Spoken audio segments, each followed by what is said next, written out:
রমজান মাস এমন কোনো সময় না যে এই সময় আপনি কোনো কাজ না করে শুধু শুয়ে বসে কাটাবেন। আপনার কাজ, ব্যবসা কিংবা পড়ালেখা সবকিছুতেই আপনাকে প্রোডাক্টিভ হতে হবে এবং কাজগুলো সুন্দরভাবে করতে হবে। এটা কোনো ছুটির সময় না।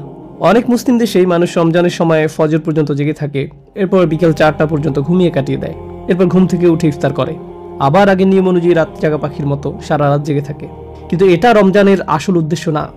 রমজান এই লক্ষ্য উদ্দেশ্য নিয়ে আমাদের কাছে আসে না।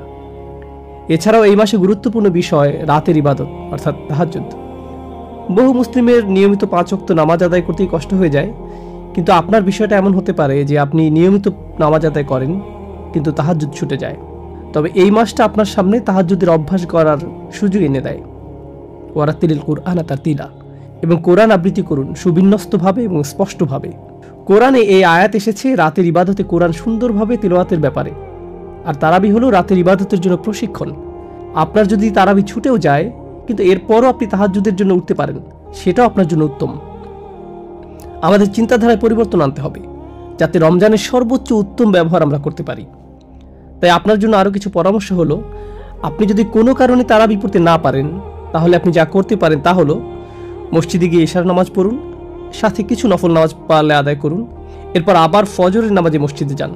সারা রাত জেগে তারাবি পড়ে ফজর ছুটে যাওয়া কিংবা ফজরের নামাজ জামাতে পড়তে না পারার থেকে এই কাজ করাই উত্তম। বাস্তববাদী হতে শিখুন, আপনার জন্য কোনটা গুরুত্বপূর্ণ সেটা জানুন। রাসূল সাল্লাল্লাহু আলাইহি সাল্লাম যা বলেন সত্য বলেন এবং আমরা সেটাই বিশ্বাস করি। তিনি বলেন, কেউ যদি এশার নামাজ মসজিদে আদায় করে আবার পরবর্তী ফজরের নামাজ মসজিদে পড়ে তবে সে যেন সারা রাতই নামাজে ছিল। যেহেতু তিনি এই কথা বলেছেন তাই আমাদের উচিত এর উপর আমল করা। আর রমজান খুবই উত্তম সময় এই অভ্যাসটা করার।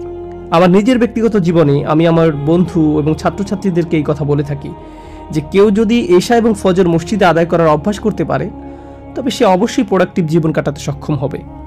আল্লাহ আপনার দিন ও রাতের সব সময় তার রহমত ও বরকতে পূর্ণ করে দিবেন।